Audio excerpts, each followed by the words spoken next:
إلا ليعبدون صدق الله العلي العظيم সবাই দুরূদ শরীফ পড়ি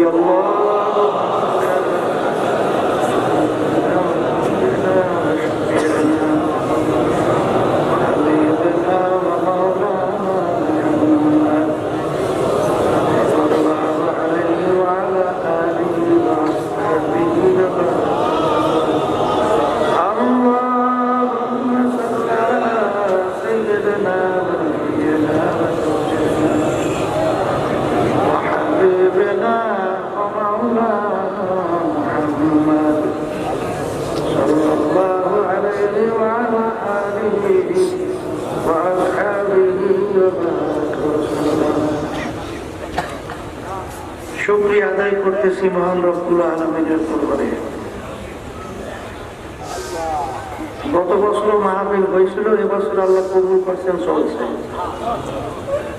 আল্লাহ যদি কবুল করেন হয়তো মাহফিল চলতে থাকবে। কত বছর তালাশ করলে দেখবেন যারা মাহফিলে ছিল আজকে অনেকেই দুনিয়াতে নেই। এমন একদিন আসবে মাহফিল আল্লাহ কবুল করলে চলবে, কিন্তু আবার তালাশ করলে দেখবেন অনেকেই আমরা থাকবো না। আর দুনিয়া মাজরাতুল আখিরাত, এই দুনিয়াটাই হলো যে জিন্দেগির কথা বলা হলো, দুনিয়া থেকে রওনা করে যাওয়া লাগবে। ওই জিন্দেগির সম্ভব সম্পদ দুনিয়ায় থাকা অবস্থায় কামাই করার পরেই রওনা করতে হবে।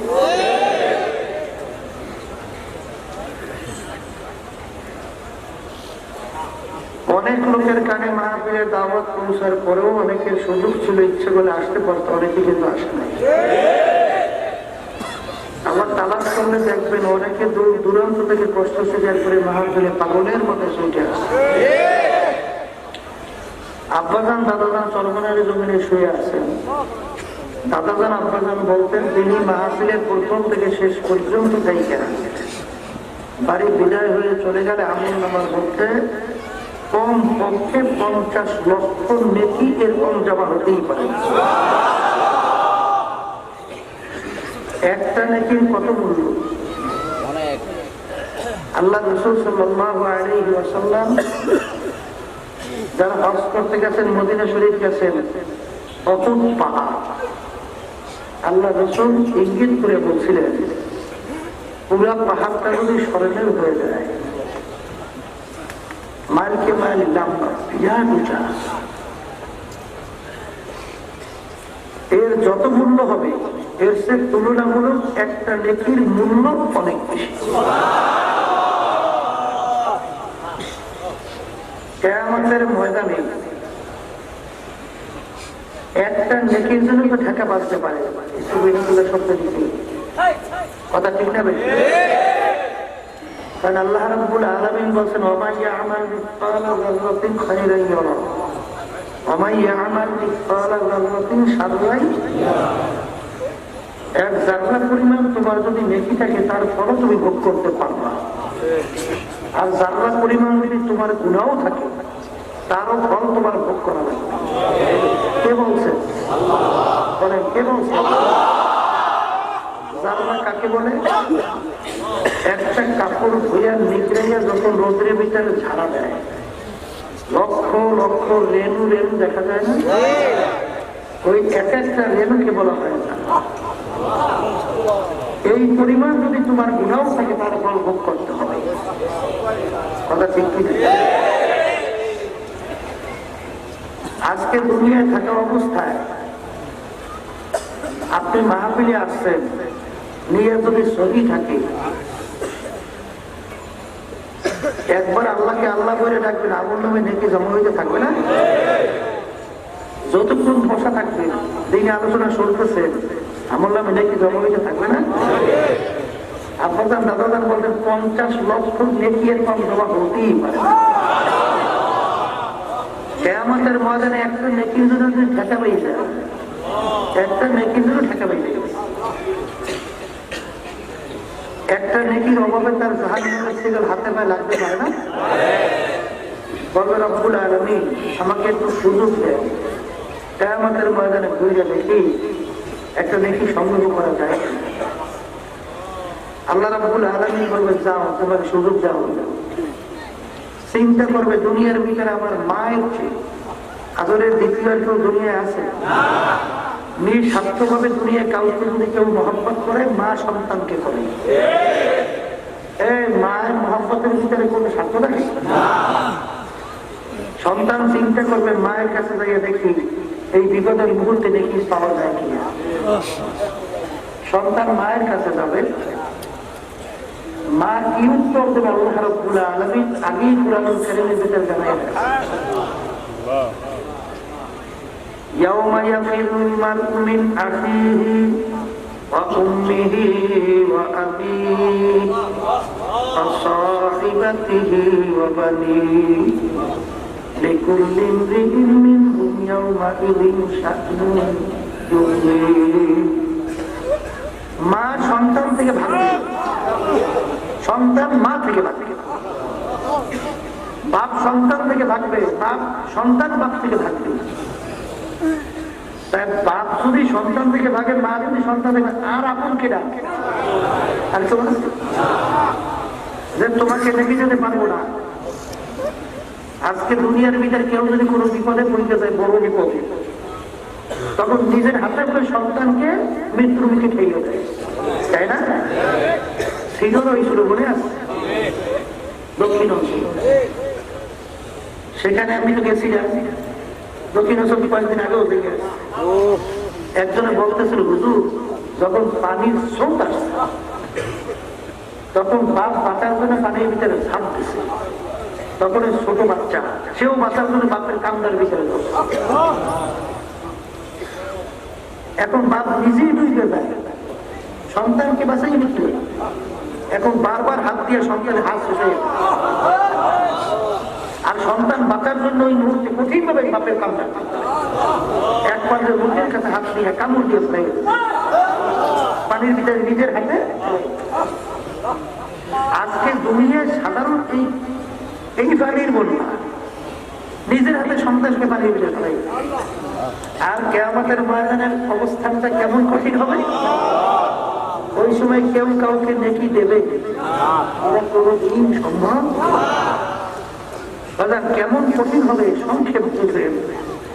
আল্লাহ রাসূল সাল্লাল্লাহু আলাইহি ওয়াসাল্লাম আয়েশা সিদ্দিকা রাদিয়াল্লাহু তাআলা আনহা তাকে ইঙ্গিত করে বলেন, আয়েশা রে, কিয়ামতের ময়দানে সমস্ত মানুষ উলঙ্গ অবস্থায় উঠবে, ল্যাংট অবস্থায়।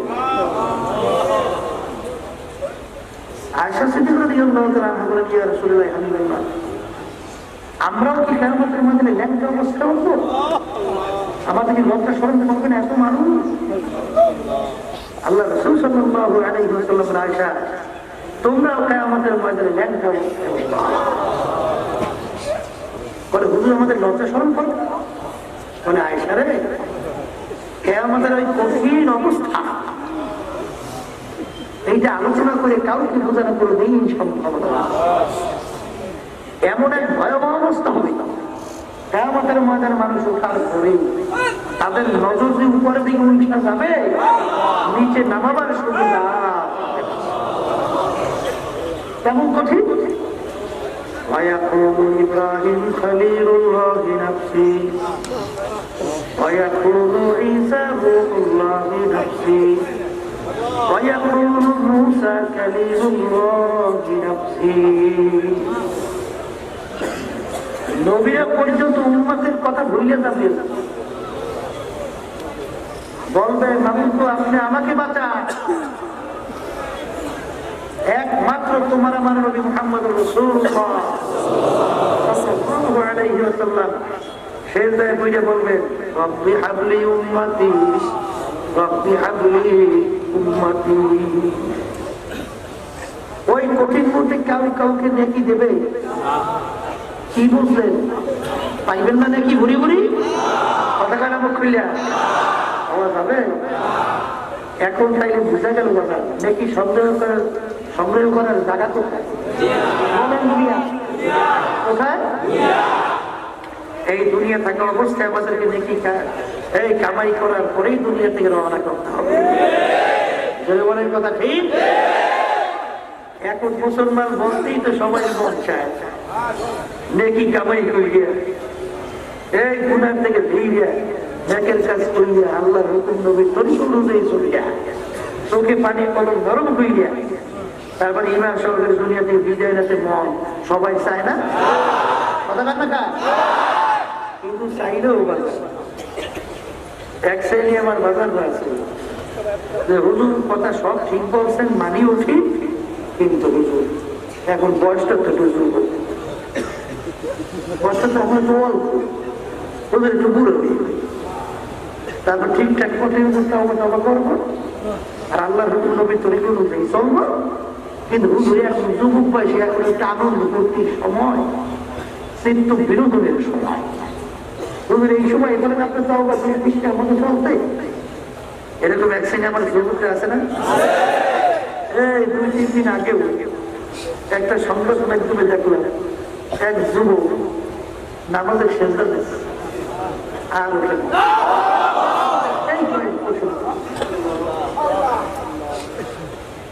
যুবকরা তোমরা যে বুড়া হবে এই গ্যারান্টিটা পাইছো কই কথা বললে না? যুবকরা তোমরা বুড়া হবে এরকম গ্যারান্টি তোমাদের কারোর কাছে আছে? হ্যাঁ, তাহলে যুবকরা তোমাদের কোনো গ্যারান্টি নেই বুড়ো হবা তারপর তওবা করবো তারপর কবরে যাবা, এরকম কোনো গ্যারান্টি না। কিন্তু যুবক বললা তোমরা যদি এই বয়সে যুবক যদি তওবা করতে পারো তোমাদের মর্যাদা আল্লাহ এমন বাড়াইয়া দেবে, নবীদের মর্যাদা এমন দিয়ে তোমাদের মর্যাদা বুঝাইয়া দেবে। তওবা করলাম পীরে গিরগে জালে নিশাওয়ার পর গাড়ি। কি যুবক তোমাদের মর্যাদা আল্লাহ রাব্বুল আলামিন বাড়াইয়া কোন মর্যাদায় পৌঁছাবে? বলেন নবীদের মর্যাদা। তোমরা কি চাও না তোমাদের সম্মান নবীদের মর্যাদায় পৌঁছো? যুবকরা চাও? আল্লাহ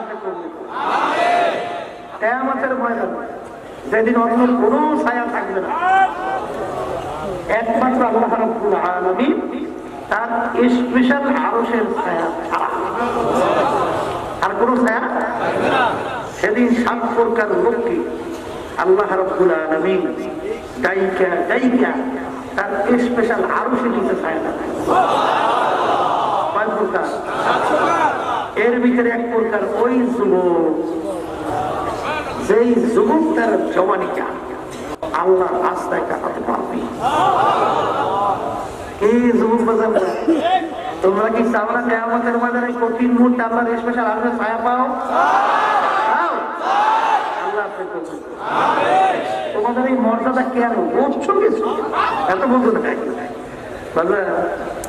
ওই যে একটা উদাহরণ আছে না, বুড়ো হইতে হইতে দাঁত তুলিয়ে গেছে, শক্তি কমিয়ে গেছে, নখ ভোতা হয়ে গেছে, এখন বসে বসে তওবা করে জীব হত্যা মহাপাপ।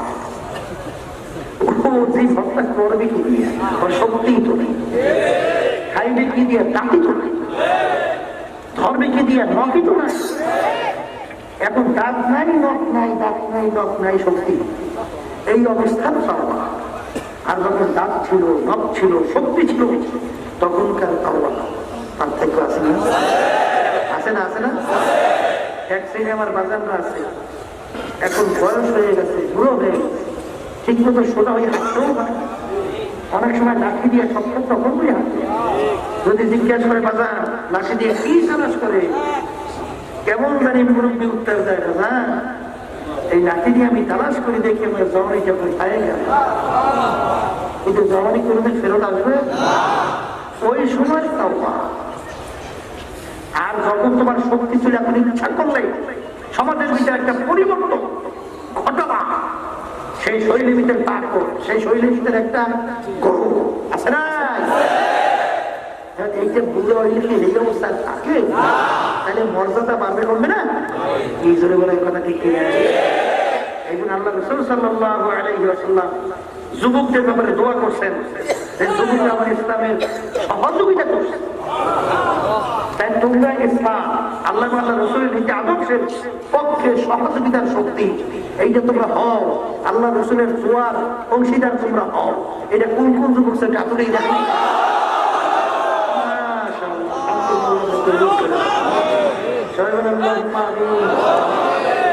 আল্লাহ আপনাকে কবুল করেন।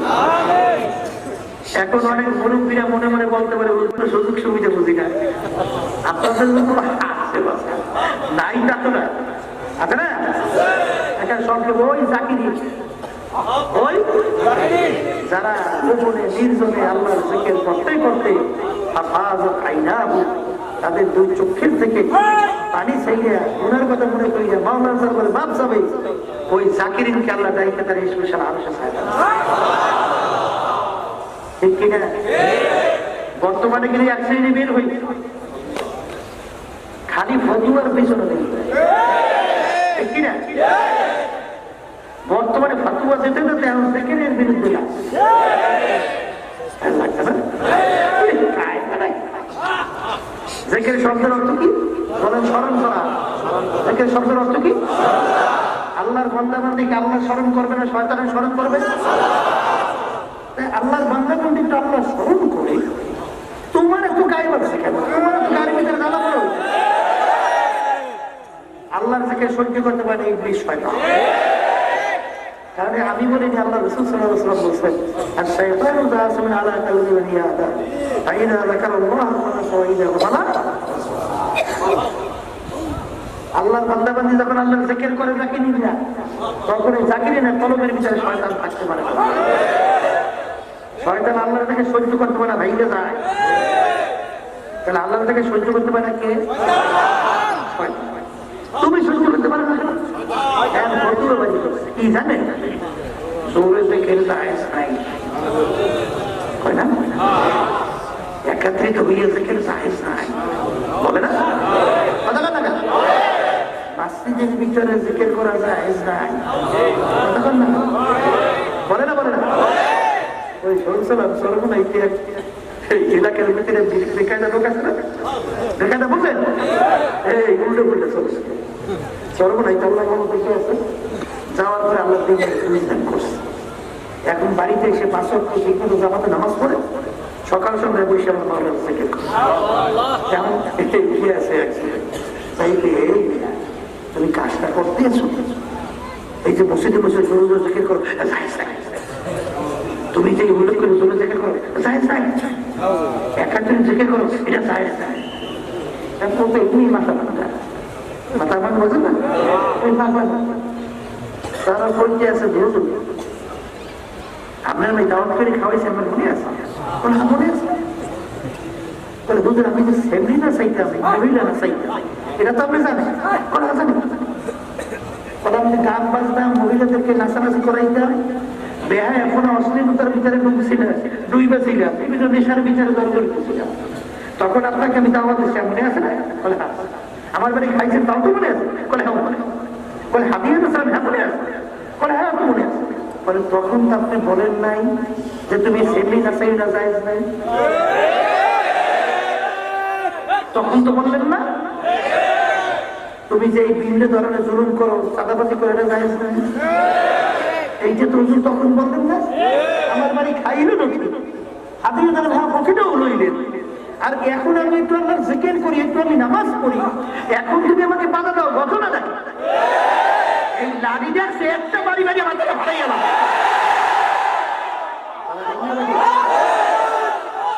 এরকম 2-1টা কিন্তু বাইরে হলে হিংসু। এই তরিকার মুরব্বী রশিদ আহমদ গঙ্গোই রহমাতুল্লাহ আলাইহি, যার উপাধি ছিল জমানার আবু হানিফা, তার 1 লক্ষের মতো হাদিস শুধু মুখস্থই ছিল। দেওবন্দ মাদ্রাসার মুরব্বী মুহাদ্দিস ছিলেন। এই তরিকার তিনি মুরব্বী, তিনি এই তরিকার একজন শেখ। হিংসের জর্জরিত, হিংসার আগুনে জ্বলে শেষ হইতে আছে, বুঝো তো নাই যে নিজে ধ্বংস হইতে আছে। কাদম তো বহুত হ্যায় মকবুল তো শাদ হ্যায়, लेकिन खाना की मदद नहीं दिल तो बहुत है। এই জন্য আমার বাজারদেরকে বলবো আল্লাহর জিকির করো না, বুঝবা কেন? যেই আল্লাহর বান্দা বান্দির ভিতরে আল্লাহর জিকির নাই, ওদের নামাজের দিকে তাকাইয়া দেখো, ওদের নামাজের ভিতরে কুসু কুসু হুজুরি তৈরি হইতে চায় না। তাদের চোখের দিকে তাকাই দেখো, চোখে পানি নাই। কথা কয় না? আছে পানি?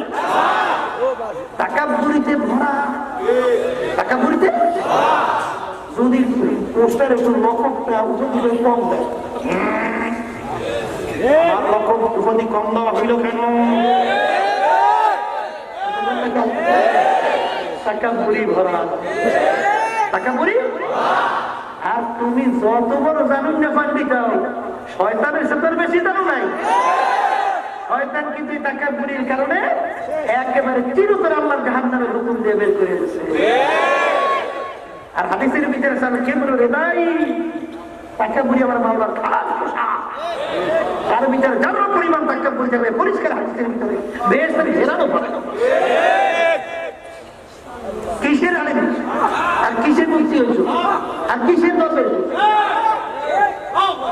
আল্লাহর জিকিরের মাধ্যমে কলব থেকে এই হিংসা, রিয়া, তাকাব্বুরি, হুব্বা, হুব্বেমাল, ওযব, গজব সব আল্লাহ বন্ধ করে। আল্লাহ রাসূল সাল্লাল্লাহু আলাইহি ওয়াসাল্লাম হুব্বুদ দুনিয়া রাসূলুল লিখাতিয়াতি, সমস্ত গুনার বলি হইল এই দুনিয়ার মহব্বত। দুনিয়ার মহব্বতে কইয়া বুঝেন নাই, বিভিন্ন ক্ষেত্রে ফতুয়া শিখছে তো, এক ফতুয়া ভুলে গিয়া এইবার সেই মহিলাদের সঙ্গে দেখা দাও জায়েজ নাই, এই মহিলাদের সঙ্গে একাত্রে বসিয়া এইবার মিটিং করে চা খায়, কে আমার ফতুয়া বিভিন্ন কাজে জায়েজ করে। কথা কয় না? আশিকারা মিল্লাত মাযহাব দুলাস, আশিকারা মিল্লাত মাযহাব খোদা। আশেকদের মাযহাব ভিন্ন, তারা খেয়াল করে আমার মাওলায় কোন কাজে খুশি, আমার মাওলা কোন কাজে বেজার, সেই কাজে আমার মাওলায় খুশি, হুঁশ থাকতে ওই কাজ ছাড়ে না। আর যেই কাজে আমার মাওলা বেজার, হুঁশ থাকতে জীবন থাকতে ওই কাজ আল্লাহর আশেকরা ছাড়ে না, কাছেও যায় না। যেই কাজে আমার মাওলা বেজার, দুনিয়া যদি সব তাদের পারে করে ভালো হয়, ওর কাছেও আল্লাহর ফজল যায় না। কথা ঠিক? এই ক্ষেত্রে যে আমার আব্বা রাহমাতুল্লাহ আলাইহি বলতেন, বাজান কারো ইমানের মূল্য 10 টাকা, কারো ইমানের মূল্য 100 টাকা, কারো ইমানের মূল্য 1000 টাকা, কারো ইমানের মূল্য লক্ষ টাকা, কারো কোটি টাকা। আরেক শ্রেণী আল্লাহর বান্দা বান্দি দুনিয়ার ভিতরে আছে, আমার দুনিয়া যদি তাদের পায়ের উপরে আল্লাহ কবুল করবে, তাদের ঈমান বিক্রি হবে না। কথা ঠিক? সাহাবায়ে কেরামের ইতিহাস পড়ে আল্লাহ রাসূল সাল্লাল্লাহু আলাইহি ওয়াসাল্লাম আমাদের কি শিক্ষা দিয়েছিলেন? আল্লাহ হাবিব সাল্লাল্লাহু আলাইহি ওয়াসাল্লাম যখন এক আল্লাহর উপরে ঈমান আনার দাওয়াত, এই ওদের অন্যায়ের বিরুদ্ধে, ওদের মূর্তি পূজার বিরুদ্ধে তখন আল্লাহ রাসূল সাল্লাল্লাহু আলাইহি ওয়াসাল্লাম বলা শুরু করলেন, বাজার এক পর্যায়ে কাফেররা একত্রিত হইয়া আল্লাহ হাবিবের কাছে 3টা প্রস্তাব নিয়ে গেল। কয়টা প্রস্তাব? 1 নম্বর প্রস্তাব, মুহাম্মদ তুমি কি শুরু করছো? তুমি আমাদের বাপ-দাদার ধর্মকে কালিমা ফেলাইতে আসো, বিতর্কিত করতেছো, ধ্বংস করতেছো, তুমি কি চাও? তুমি যদি এক আল্লাহর উপরে ঈমান আনার দাওয়াত দাও, তাতে আমাদের জন্য কোনো সমস্যা নাই। এক আল্লাহর উপরে ঈমান আনার দাওয়াত বলেন, এক আল্লাহর উপরে ঈমান আনার দাওয়াত দাও, তাতে আমাদের জন্য কোনো সমস্যা নাই। কিন্তু আমাদের কার্যক্রমের বিরুদ্ধে তুমি কিছু বলিল না। ভালো করে বলছেন, আমাদের কার্যক্রমের বিরুদ্ধে কিছু, এক আল্লাহর উপরে ঈমান আনার দাওয়াতে কোনো সমস্যা নাই, কিন্তু আমাদের কার্যক্রমের বিরুদ্ধে কিছু বলিল না। যদি এই কাজটা করতে পারো, তাহলে আমরা সিদ্ধান্ত নিয়ে আসছি, আমরা তোমাকে আরবের নেতা বানিয়ে দেব, আমাদের ভাষা। 2 নম্বর প্রস্তাব, যদি এই কাজটা করতে পারো, আমরা তোমাকে আরো ধনী বানাই দেবো, সবচেয়ে বড় দেবো। 3 নম্বর প্রস্তাব, আরবের সবচেয়ে সুন্দরী মেয়েটা তোমার বিবাহের ব্যবস্থা করবে। আল্লাহ প্রস্তাব মানছে না, না মাইনে পরিষ্কার আল্লাহ রাসূলুল্লাহ বলেন, কাফেরেরা জায়গা রাখিস, শুধু আমাকে আরবের নেতা বানাবে অনুকূল সমস্ত। যদি এক হাতে আমার সূর্য আর এক হাতে চন্দ্র দেওয়া হয়, আমি এক আল্লাহর উপরে ঈমান আনবো এবং শুধু আপনার বিরুদ্ধে মুমিনের বিরুদ্ধে আমি বলছি। এক পর্যায়ে আল্লাহ রাসূল সাল্লাল্লাহু আলাইহি ওয়াসাল্লাম তার জন্মভূমি মক্কা শুধু থাকতে পারছে, আরবের নেতা হয় রাজা, আর বর্তমানে এমপি, একটু চেয়ারম্যান, একটু মেম্বার, একটু অমুক সমুক, একটু সহযোগিতা, 1 কোটি টাকার অফার, 1 কোটি টাকার অফার। আর ওইজনের ইমান ঠিক রাখতে পারবে মাওলাই ভালো। আল্লাহ কাজ মেহেরবানি তারা করে সম্ভব। বিভিন্ন খায় তখন আস্তে আস্তে বিভিন্ন কাজে করতে হবে, কথা হয় না? বিভিন্ন কায়দা কায়দায় লোক কেমন খাইতে বিভিন্ন কায়দা করে, কথা ঠিক না? আশিকারা মিল্লাত মাজা আবুদা, আশিকারা মিল্লাত আবু খুদা। বাবা কোন জায়গাতে দুনিয়া ঘুরতে যাইবে এ তো টের করাও কঠিন। ম্যাক্সিমাম ধোকা আছে না? এই জন্য আমার বাজারদেরকে বলবো, আল্লাহ রাসূল সাল্লাল্লাহু আলাইহি ওয়াসাল্লাম সব কিছু বাদ দিয়ে নিজের জন্মের মক্কা শরীফ থাকতে পারে না, রওনা করে কোথায় যায়? মদের সাথে বেচারাকে বুঝে যায় জন্মভূমির মায়া নবী এইরা পীরা হে কবরের যাত্রীরা, দুনিয়া কিন্তু শান্তির জায়গা না। দুনিয়া দেখতে না দেখতে শেষ হয়ে যায়। বাজারে ফেরাউনের ইতিহাস পড়ো, সাদ্দাতের ইতিহাস পড়ো, বাজার নমরুদের ইতিহাস পড়ো। আল্লাহর আল্লাহু আকবার তার খলিল ইব্রাহিমের সঙ্গে চ্যালেঞ্জ করে খোদাইবাজি করলো। ফেরাউন আল্লাহ খলিল ইব্রাহিমকে, আল্লাহু আকবার মুসা আলাইহিস সালামকে বিভিন্ন কায়দায় কষ্ট দিল, খোদাই দাবি করলো। ফেরাউন বাজার জানেন নীল দরিয়ার পানি তার কথায় ফাটে জোয়ার হইল। 750 বছর ইতিহাসের ভিতরে দেখা যায় আল্লাহ রাব্বুল আলামিন ওকে সর্দি জ্বর দেয় নাই, এমন আরামে আমার মাওলাকে দুনিয়ার ভিতরে রাখছিল। বাজান বাড়ির দরজা ইতিহাসে দেখা যায় এমন একটা গাছ ছিল যে কোন রোগের মেয়াদ করে গাছের পাতা খাওয়ার পরে ভালো হয়ে যেত। এত কিছু থাকার পরেও যখন ওর হায়াতের বেলা শেষ হয়ে গেল, আমার মালিক ওকে নীল দরিয়ার ভিতরে ফেলাইয়া চুবাইয়া চুবাইয়া তারপর মারছে। সাদ্দাত মাওলার সঙ্গে চ্যালেঞ্জ করলো, দুনিয়ার ভিতরে দেশ তো তৈরি করলো, মাওলার দেশ যাবে না। দেশ তো কমপ্লিট দেখার জন্য ধরে বলে যখন গেল যাইয়ে তাকে বেশ দরজার পুরা দাঁড়াইয়া আছে। আমি আজরাইল আসছি তোর গান আওয়াজ করার জন্য। নমরুদ মাওলার সঙ্গে চ্যালেঞ্জ করলো, আজান তার খলিল ইব্রাহিমকে আগুনের ভিতরে ফেলাইল। একটা ঠ্যাং ভাঙা মশার মস্তকের ভিতরে আমার মালিক ঢুকাইয়া জ্বালা পোড়া তৈরি করিয়া আসার পাশার দিয়ে আমার মাওলাকে ফেঁকা ফেঁকা করিয়া মারছে। দুনিয়াদার পাগল আমার বাবারা, যারা দুনিয়ার সম্মানের পিছনে পড়ছো, সম্পদের পিছনে পড়ছো, ক্ষমতার পিছনে পড়ছো, আমি সেই বাগানদেরকে বলবো, পর্দারে মাহবুবদেরকে বলবো, ফেরাউন বাংলাদেশের ভিতরে কত বড় বড় নেতারা তাদের ভূমিকারে মনে হয় বাংলার জন্য থর করে কাঁপত। আজকে যাই একটা হাইকোর্টের মাজারে পড়ে আছে একজন দিনদার আল্লাহ ওয়ালা নামাজি মানুষ, ওদের কবরের পাশে একটু সালামও দেয় না, অথচ বলে শয়তানটা মরছে ভালো হয়ে গেছে। ঠিক যাবে হে দুনিয়ার পাগল আমার বাবারা, যারা দুনিয়ার সম্মানের জন্য, সম্পদের জন্য, পদের জন্য, বিভিন্ন নাম কামাই করার জন্য আমার মাওলাকে বেজার করে আমার নবীর তরিকা চাই অন্য লাইনে চলো, আমি সেই বাজারদেরকে বলো, বাজার দুনিয়া কিন্তু শান্তির জায়গা না। কেউ কোনদিন শান্তি পায় না, কেউ কোনদিন পাবেও না। বাজার যত পর্বেরা দুনিয়া থেকে বিদায় হয়ে গেল, এখন জিজ্ঞাসা করবা আপনি কোন অবস্থায় আছেন? বাজার অশান্তির কোন শেষ নাই। বাজার কিছুদিন আগে করোনা রোগে যমুনা গ্রুপের মালিক মারা গেল, যখন শ্বাস টানতে ছাড়তে পারে না, তখন ডাক্তারকে ডাকতে বলে, ডাক্তার তুমি যদি আমার শ্বাস টানা ছাড়ার ব্যবস্থা করতে পারো,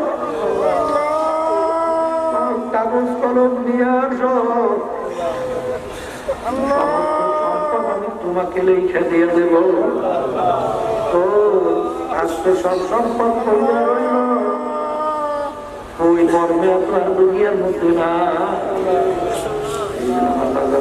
বলবো করবে, মা বোনদেরকে বলবো, মাইকেলা করেছে পাশের মাইকেলা ভিতরে বাইরে সব সমান করতে পারবে না, ঘুরেইয়া ঘুরেইয়া এবার ঘুরে সবগুলো বানাইলে ভয়ন করে মাথার ভিতরে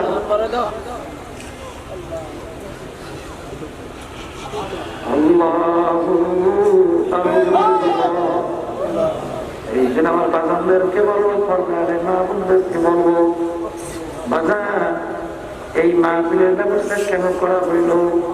আর দুনিয়া মাযরাতুল আখিরাত, এই দুনিয়াতুল আখিরাতের ফসল কামাই করার জায়গা। আবার আবার আগামী বছর মাহফিল হবে, তুমি আর আমি মাহফিলে আসতে পারবো, বহু দূরের কথা। কারো জন্য এই জীবনে শেষ মাহফিলে হইতে পারে।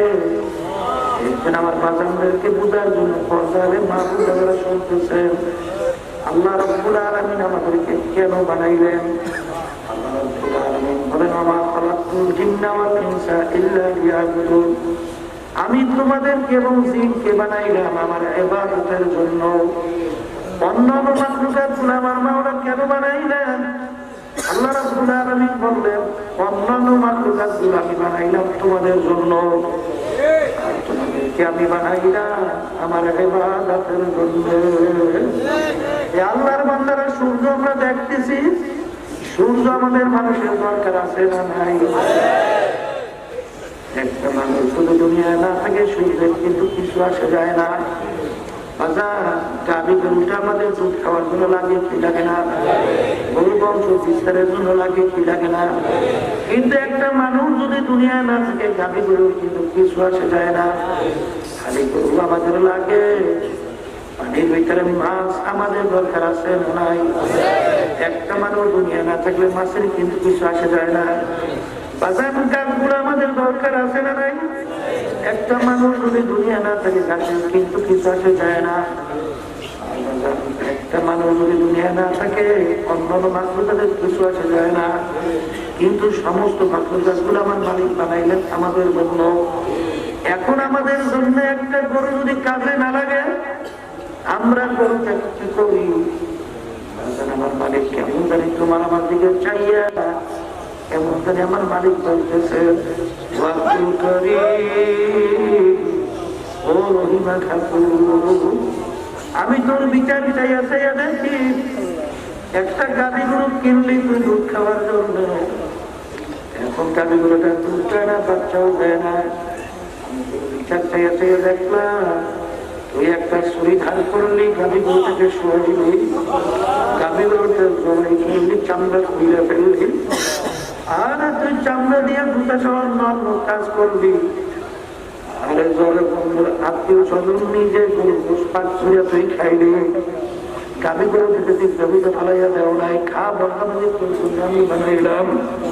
আম গাছ বানায়, আম গাছ লাগাইলে আম খাওয়ার জন্য, আম গাছে এখন আর আম দানা, তোর বিচার আমি চাইয়া চাইয়া দেখলাম, আম গাছ তুই কাটলি, তরটা তৈরি করলি, বাকি অংশ দিয়ে লাঠি বানাইয়া চুলার ভিতরে আগুন জ্বালাইয়া ভাত তরকারি পাক করে খাইলি।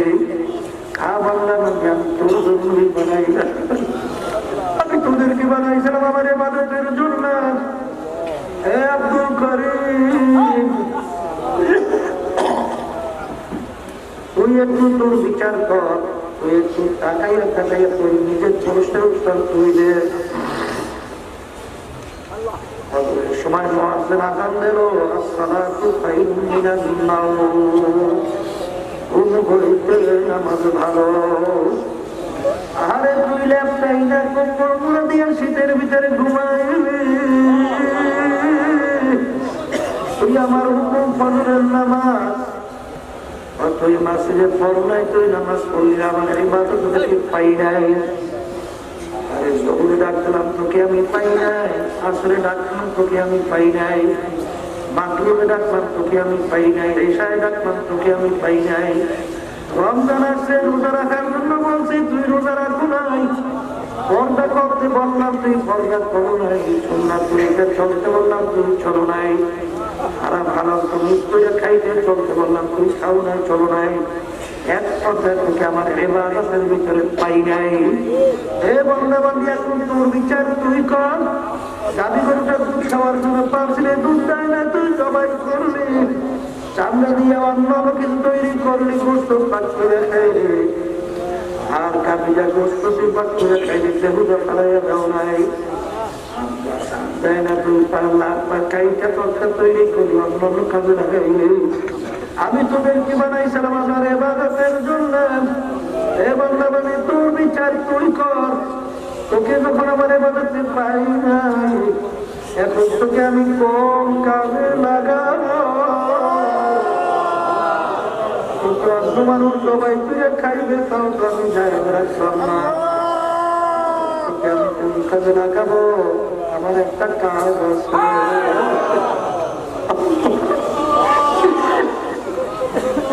আমাদের সবাইকে মাফ করে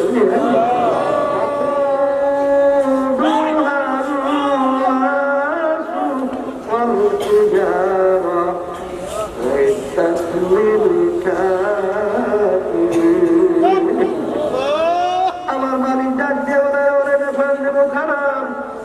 আমার একটা কাজ আছে, আমার একটা চুলা আছে, ওই চুলার নাম ওই চুলা জ্বালাইতে তোর মতো না পার মানে হাজারি। যারা আমাকে বিশ্বাস করো, যারা আখিরাতকে বিশ্বাস করে, আয়াত বিশ্বাস করো না বাজার, আমার বাঙালিদেরকে বলবো আল্লাহ আপনাদের সবাইকে মাফ করে দেন। আল্লাহ মুসা আলাইহিস সালাম রওনা করলো, পথের পাশে দেখে একটা পাথর দাঁড়িয়ে কাঁদতে আছে। মুসা আলাইহিস সালাম জিজ্ঞেস করে, পাথর তুই কেন কাঁদ? পাথর জিজ্ঞেস করে, নবী কোথায় রওনা করছেন? আল্লাহর সঙ্গে দেখা করার জন্য। নবী আমার কথা মাওলার কাছে বললেন। মানে একটা পাথর তোমার ভয়, তোমার জাহান্নামের ভয়, কাঁদতে কাঁদতে মহলদারি কইরা দিবে। পাথর তোমার জাহান্নামের আগুন থেকে মাপছা। একটু মাওলার কাছে আমার একটু মাপ চাইয়ে এসে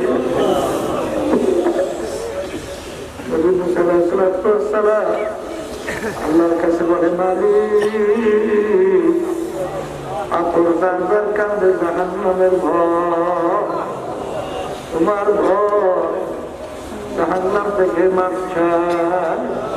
আল্লাহ রাব্বুল আলামিন বলে, ও জামানার নবী মুসা, তুমি পাথরকে বলিও ওকে আমি জাহান্নামের আগুনে জ্বালাবো না।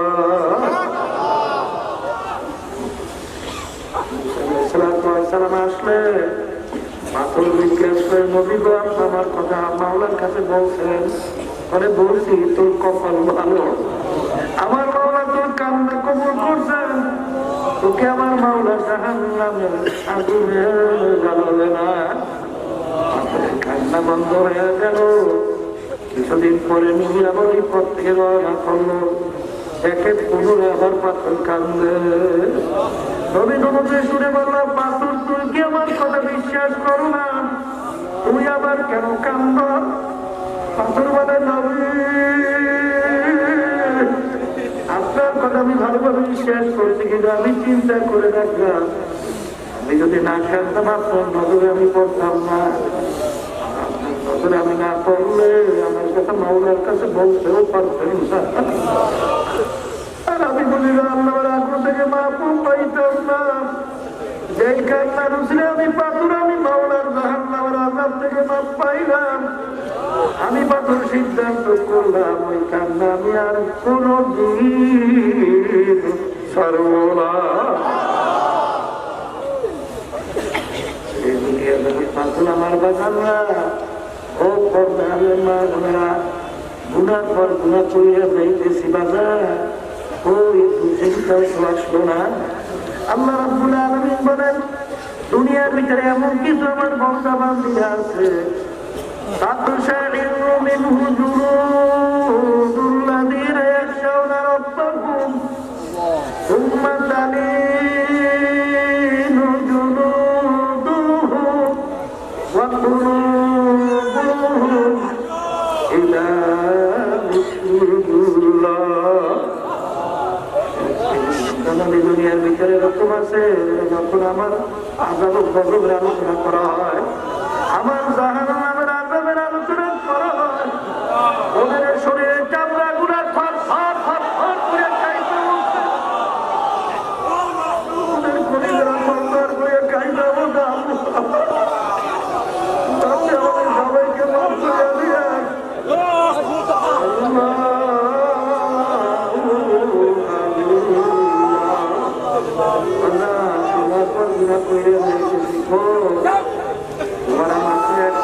শরীরের চামড়াটা কাঁপলো না, পছন্দও কাঁপলো না, তাই বোঝা যাবে এখন পর্যন্ত তুমি আমি কামের মনে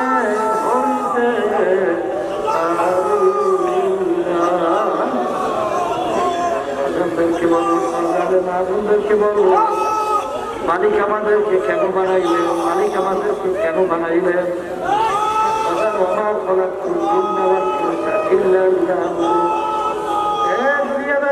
আমার বাবারা ও পর্দাদের মা বোনেরা,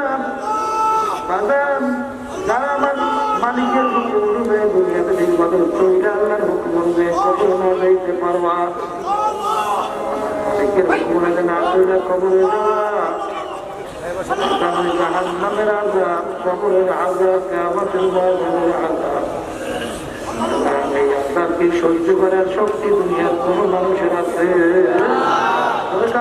আছে এটাকে আমার বাবাকে বলবো, পর্দারের মা বোনদেরকে বলবো, আর দুনিয়ার মাঝরা আখিরাত, এই দুনিয়াতে আখিরাতের সম্পদ কামাই করার জায়গা, কবরের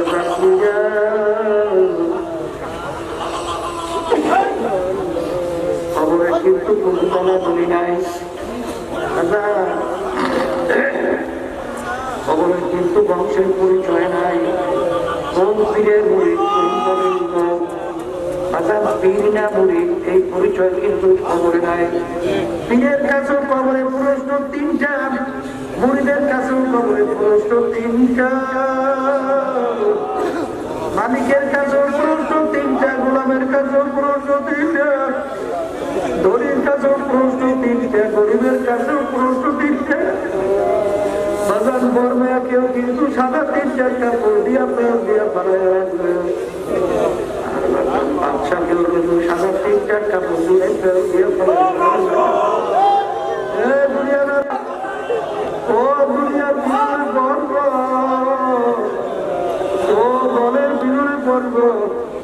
বাজার সুবিধা আল্লাহ রাসূল সাল্লাল্লাহু আলাইহি ওয়াসাল্লাম বলেন,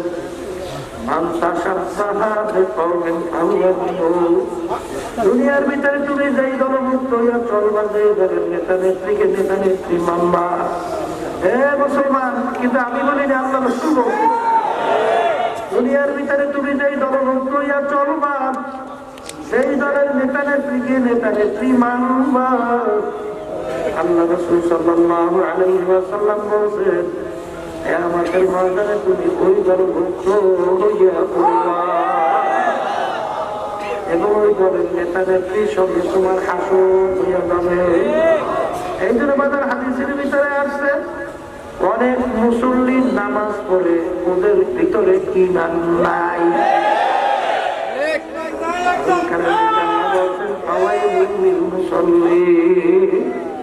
নামাজের জন্য জাহান্নাম। এই জন্য আমার বাজারদের করে ইবাদত কাকে বলে? ব্যক্তিগত জীবন, পারিবারিক জীবন, সামাজিক জীবন, রাজনৈতিক জীবন,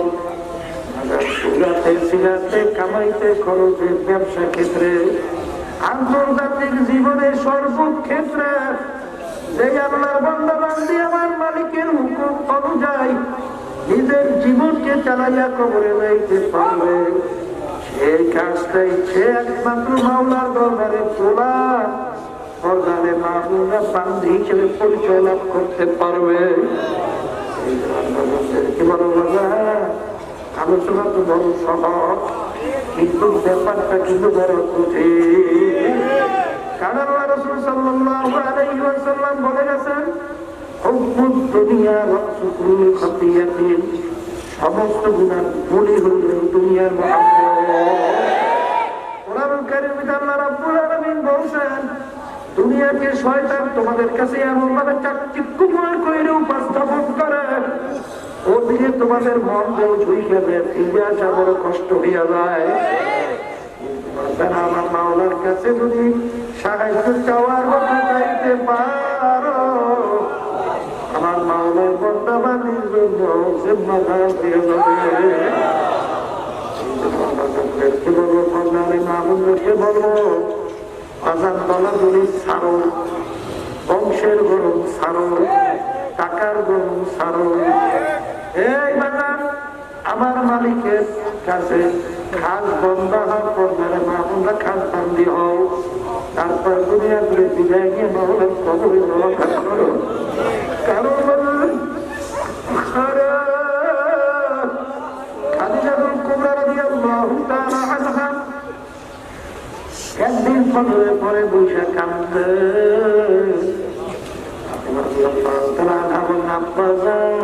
আম্মা কাঁদতে, আল্লাহ হাবিব সরদার দৌজান মুহাম্মদ রাসূলুল্লাহ সাল্লাল্লাহু আলাইহি ওয়াসাল্লাম কাঁদলেন। আল্লাহ নবী বলেন, খাদিজা তুমি কেন কাঁদো? ইয়া রাসূলুল্লাহ, ইয়া হাবিবাল্লাহ, আমি খাদিজা চিন্তা করে দেখলাম যখন দুনিয়ার ভিতরে বিপদে পড়িয়া নাই, বাঁচার জন্য আপনি বিভিন্ন লোক দুনিয়া এসে আমাকে বিপদ থেকে বাঁচায়। কিন্তু ইয়া রাসূলুল্লাহ, ইয়া হাবিবাল্লাহ, আমি খাদিজা চিন্তা করে দেখলাম দুই কবরের ভিতরে আমি বিপদে পড়ে গেলাম,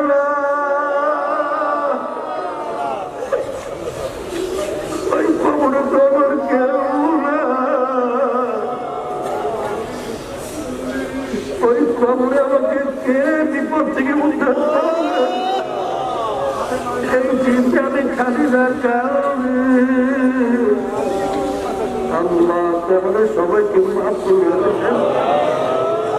খাদিজা তুমি কান্না থামাও। ইয়া রাসূলুল্লাহ, ইয়া হাবিবাল্লাহ, আমার শর্ত মানা লাগবে। কি শর্ত বলো?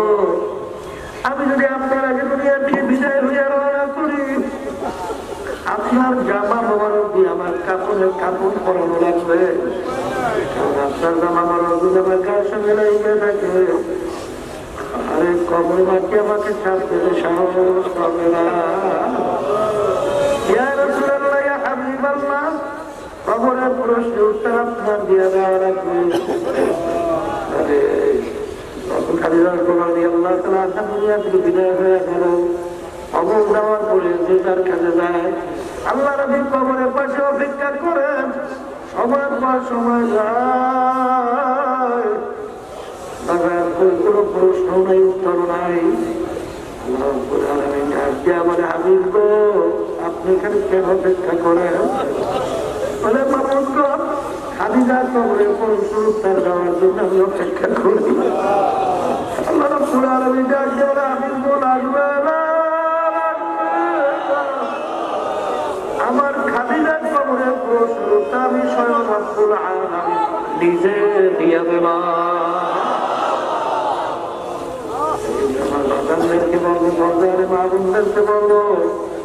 টাকার গরম ছাড়ো, গলাগুলি ছাড়ো।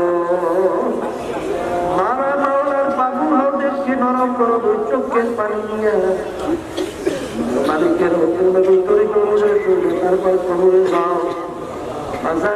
এই মাহবিল কিন্তু আগামী দিন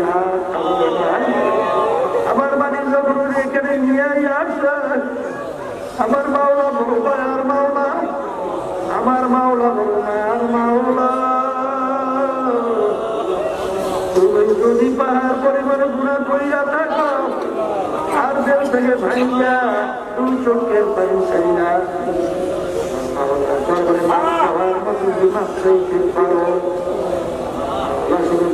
আমাকে মাফ করবো তাই না, এমনকি গুণাগুলাকে আমার মালিক নেকের দ্বারা পরিবর্তন করিয়া দেবে।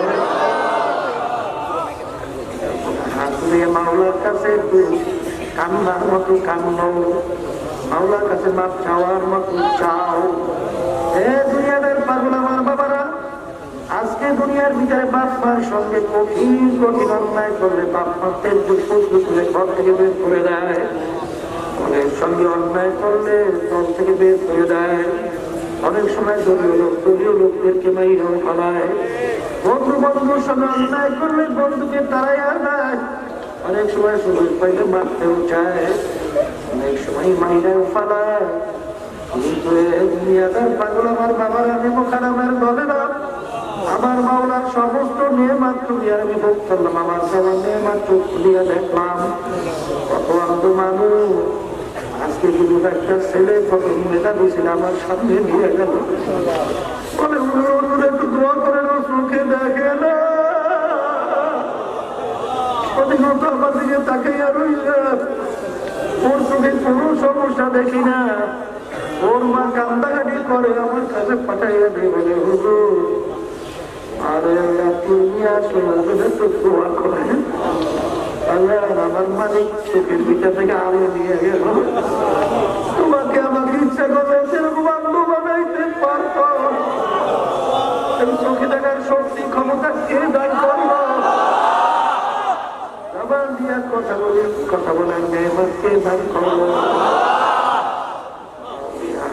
হাতের মেহমানটা কে দান করলো, হাত দিয়া কাজ করে মেহমান কে দান করলো, দিয়ে পড়াশোনা করলাম, ব্যবসা বাণিজ্য করলাম, টাকা পয়সা গুছাইলাম, ব্যবসায় করিলাম, এই ব্রেন নেমা কে দান করলো, সন্তানদের আমাদের কাছে নিয়ে আসে, গান দিয়ে কান্দে, বাপ কান্দে, আর বলে হুজুর দোয়া করেন, হুজুর ভালো মন্দ কিছু বোঝেন, আমার মাওলাকে প্রতিবন্ধী বানাইছে, আমার মালিক তোমাকে আমাকে এরকম ইচ্ছা করে প্রতিবন্ধী বানাইতে পারতো কি পারতো না, বাংলার সমস্ত নেমাত আমার মাওলার ভোগ কইরা, আমার মাওলার সমস্ত নেমাত ভোগ কইরা আমার মাওলার হুকুমের বিরুদ্ধে চালান করো, আমার মালিক তো তোমাকে তার জমিন থেকে ভাগাইয়া দেয় না, কোন নেমাত বন্ধ করে নাই, কোন বাতাসও বন্ধ করে নাই, পানিও বন্ধ করে নাই, বরং আমার মাওলা বারবার বারবার তোমাকে আমাকে ডাক দেয়, হে বললাম আমি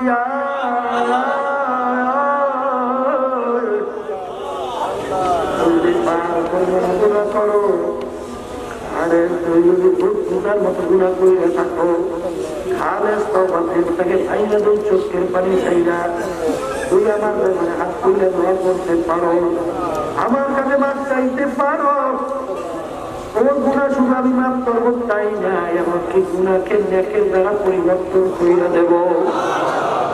এই দয়ার মাওলাকে বলে কার মহব্বতে বসো, একটু মাঝে মধ্যে চক্ষু বন্ধ করে মিলে মিলে চিন্তা করো, বাজার সব কিন্তু থাকে,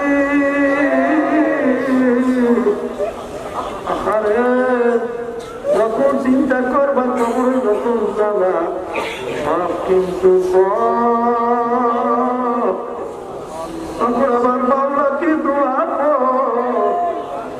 আর আমার মাওলার সঙ্গে সম্পর্ক তৈরি করিয়া যদি দুনিয়া থেকে বিদায় নিয়ে খবরে না দাও, খবরে আমার মাওলা হবে না। এই কেমন জানি বলেন, যখন তোমার কেউ ছিল না তখন ছিলাম আমি, এখন তোমার সব হয়েছে বড় হয়েছি আমি। এ বর্তমানে মনে রাখি যাবার, যখন তোমার কেউ যাবে না তখন বাবু আমি কাছে আসতে হবে, তখনই ভাবো মায়ের পেটে যখন আমরা ছিলাম, আমার মা বাবারা কেউ তোমার আমার ছিল না। এখন দুনিয়ার ভিতরে আসলাম, স্বাধীনতা পাইলাম, এখন সব তোমার আমার বন্ধু হয়ে গেল। আবার যখন দুনিয়া থেকে বিদায় নিয়ে কবরে যাব, সব পর হইয়া গেল, আমার বাবা আপন হইয়া গেল। এই জন্য আমার বাচ্চাদেরকে বলবো, মাঝিরা আমরা যারা আছি সবাই কিন্তু মঞ্চে গুণা থেকে বেরবেনাকের কাজ করবে, আমার মাওলার হুকুম মানবে, নবীর তরিকর চলে তারপর কবরে যাবে। কিন্তু বাজার যখন এখান থেকে বাড়ি ঘরে রাস্তাঘাটে বাজারে যাবে, এই অবস্থা কিন্তু আর থাকবে না। তোমাকে আমাকে হুকুম করলো, তোমরা বন্ধুদের সঙ্গী হয়ে যাও। আমি আপনাদের জন্য দোয়া করি, আমি আমার বাড়িগুলো তার খাস বোলা, খাস বন্ধা পর্বলে মা বন্ধুকে খাস বান্ধি বানাইয়া তারপর যেন কবরে রাখছে।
এতবার বললাম তারপরে পাশের বাড়িতে সব কিছু